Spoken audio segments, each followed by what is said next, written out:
Assalamualaikum warahmatullahi wabarakatuh.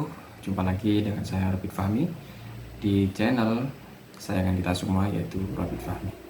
Teman-teman semuanya, hari ini saya akan melanjutkan seri dari buku Jeffrey Winters dengan judul Oligarki. Tapi hari ini mungkin seri terakhir atau apa terakhir, saya akan menarik buku dari Jeffrey Winters ini dengan kehidupan nyata atau hal-hal yang terjadi baru-baru ini, terutama yaitu Verdi Sambo. Apakah Verdi Sambo itu masuk dalam oligarki? Kita tahu bahwa Verdi Sambo juga selain tersangkut kasus dugaan pembunuhan, dia juga diduga tersangkut pada jaringan kasus 303 judi online. Jadi di sini Verdi Sambo disebut-sebut sebagai Kaisar Sambo. Jadi dia yang paling berkuasa. Tapi sebelum kita menyimpulkan apakah Verdi Sambo masuk oligarki atau tidak, kita di sini sedikit bercerita tentang buku Jeffrey Winters. Sebelumnya saya sudah memberikan penjelasan sedikit apa yang dimaksud dengan oligarki, berikut dengan tipe-tipenya.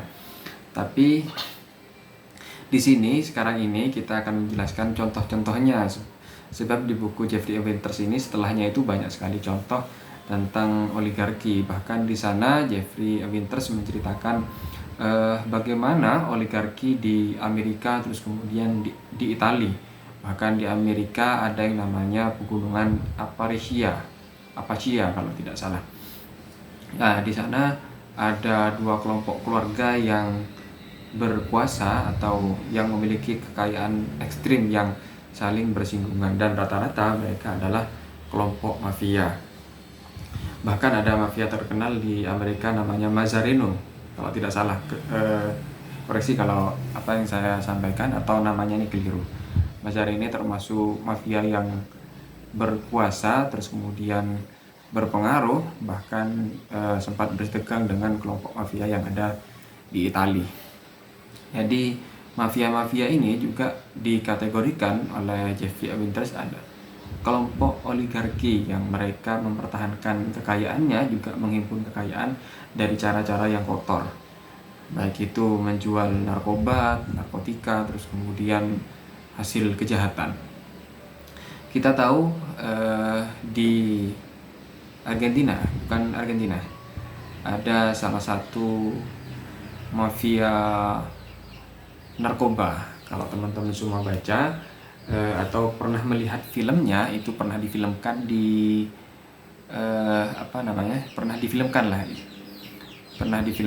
namanya Pablo Escobar. Dia salah satu mafia narkoba yang terkenal di dunia, saking terkenalnya bahkan sempat difilmkan. Jadi Pablo Escobar itu adalah gembong mafia narkoba, bahkan melakukan eksportir narkoba ke Amerika. Jadi saking besarnya jaringan narkobanya sampai dikirim lewat pesawat. Jadi mungkin karena besarnya penghasilan dari narkoba, jadi pesawat itu hanya digunakan sekali antar. Jadi pesawat ketika mengantarkan narkoba terus kemudian sampai di Amerika, kemudian para jejaring-jejaringnya mengambil barangnya, sekian kilogram narkoba, habis itu kapalnya ditinggalkan begitu saja untuk disita dan dijadikan barang bukti oleh kepolisian, dan memang dibiarkan begitu saja. Orang yang membawanya juga melarikan diri. Itu salah satu mungkin oligarki mafia yang nyata, terus kemudian sampai difilmkan. Lantas bagaimana di Indonesia? Apakah di Indonesia juga banyak kelompok oligarki?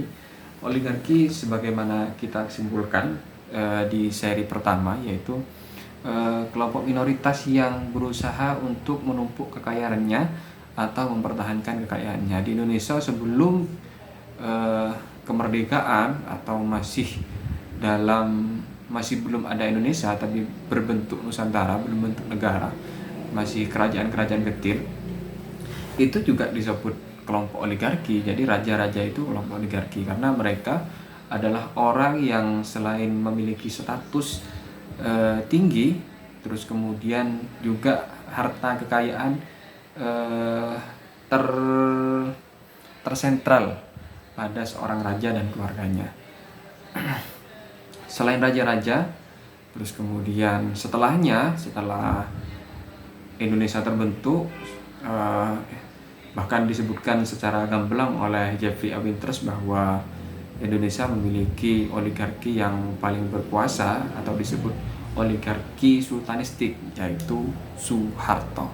Kita tahu Soeharto ketika masa pemerintahannya 32 tahun menjadi Presiden Republik Indonesia dan banyak melakukan tindak pidana korupsi. Jadi kalau katanya Pak Mahfud MD, kalau zaman Orde Baru korupsi itu tersentral kepada sosok Soeharto, tapi setelah demokrasi korupsi itu dilakukan mulai tingkat bawah sampai tingkat atas. Makanya Soeharto itu disebut sebagai oligarki sultanistik karena semuanya tersentral kepada Soeharto dan keluarganya dan kroni-kroninya. Jadi tidak ada yang berani atau menyaingi Soeharto kala itu. Adapun kelompok oligarki mereka tercipta itu karena faktor keberadaan Soeharto. Jadi misalkan ada pengusaha terus kemudian mereka ingin mencari untung, ya mereka harus kong kali kong dengan Presiden Soeharto kala itu. Jadi masih berada di bawahnya lah. Setelah Soeharto banyak lagi yang kelompok oligarki yang menurut Jeffrey A. Winters di sistem demokrasi mereka cenderung menggunakan instrumen hukum, memainkan hukum untuk melanggengkan kekuasaannya. Bahkan bercampur aduk, kalau sekarang itu bisa kita sebut oligarki itu mendirikan partai politik, menguasai media, bahkan mereka menjadi penentu kebijakan. Mereka juga bisa menjadi penentu kebijakan ketika orang yang dipilihnya, misalkan orang yang direkomendasinya terpilih menjadi presiden, dan mereka juga menempatkan jaringannya di DPR sehingga mudah sekali mengotak-atik undang-undang, aturan. Kemarin kalau kita baca, saya sempat melihat di salah satu video atau di YouTube, kalau tidak salah di Pinter Politik, bagaimana jaringannya Surya Paloh. Jadi Surya Paloh ini menikahi salah satu keluarga barak, terus kemudian disebutkan lah jejaringnya keluarganya ini. Jadi di sana termasuk orang yang kaya-kaya, bahkan Nasdem waktu kemarin pandemi, di kala ekonomi runtuh, Nasdem bahkan meresmikan tower Nasdem Center kalau tidak salah ya. Tapi saya tidak menyebutkan Surya Paloh dan keluarganya itu sebagai kelompok oligarki, tidak.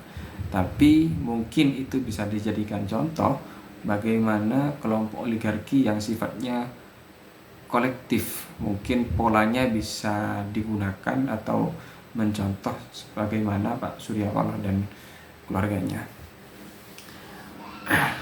Selanjutnya teman-teman sekalian, di pembuka tadi saya sudah menyimpulkan bagaimana jaringan Ferdy Sambo. Apakah Ferdy Sambo itu masuk kelompok oligark? Saya katakan bahwa Ferdy Sambo itu ya memang dia oligarki. Karena kenapa?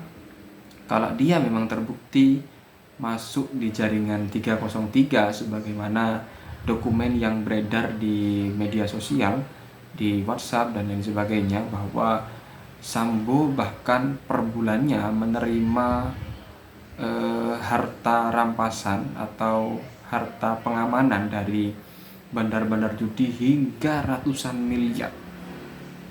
Lah, dari sini Sambo juga membentuk jaringan yang mana dia gunanya untuk mengambil setoran-setoran dari orang-orang yang menjadi bandar judi. Bahkan Sambo sendiri disebut-sebut sudah menyiapkan uang untuk di Pilpres mendatang. Jadi Sambo ini bukan hanya sebatas menghimpun, tapi dia berusaha untuk memperkuat kekayaannya dengan menentukan siapa presidennya nanti. Bayangkan kalau kemudian dalam 1 bulan Kaisar Sambo atau Verdi Sambo itu bisa mengumpulkan uang sampai 400 miliar. Jemput ya. Tapi di lain sisi, di di salah satu wawancara, kalau di Aiman kalau tidak salah seorang aktor yang dia juga terlibat di permainan judi, menyebutkan bahwa dalam 1 bulan setorannya itu bisa triliunan. Jadi masih belum jelas berapa angka yang disetorkan kepada Verdi Sambo. Jadi mungkin dari situ kita bisa menyimpulkan sendiri bahwa kekayaan Sambo ini dari pengamanan judi online itu sangat ekstrim. Dan bisa jadi kalau kemudian Verdi Sambo bisa menentukan siapa nanti presidennya dengan anggaran yang sekian banyak, bisa jadi juga bisa menentukan nanti siapa yang akan terpilih menjadi Kapolri, atau mungkin Verdi Sambo sendiri yang akan menjadi Kapolri. Nah, itu akan menjadi kejahatan yang luar biasa. Jadi setorannya bukan hanya dari judi mungkin ya kalau seandainya Verdi Sambo menjadi Kapolri, tapi bisa jadi dari dari bisnis kotor lainnya. Tapi ini hanya sebatas dugaan karena sejauh ini belum ada putusan hukum bahwasanya Heri Sambo itu terikat dengan atau terbukti ada jaringan 303 yang dia berkaitan dengan judi online. Jadi itu teman-teman pembahasan kita hari ini tentang buku Oligarki karangan Jeffrey Winters. Mungkin ini seri terakhir, berikutnya kita akan membahas buku lainnya. Semoga apa yang saya sampaikan ini bermanfaat dan menambah wawasan kita. Sekian dari saya, kurang lebihnya mohon maaf. Assalamualaikum warahmatullahi wabarakatuh.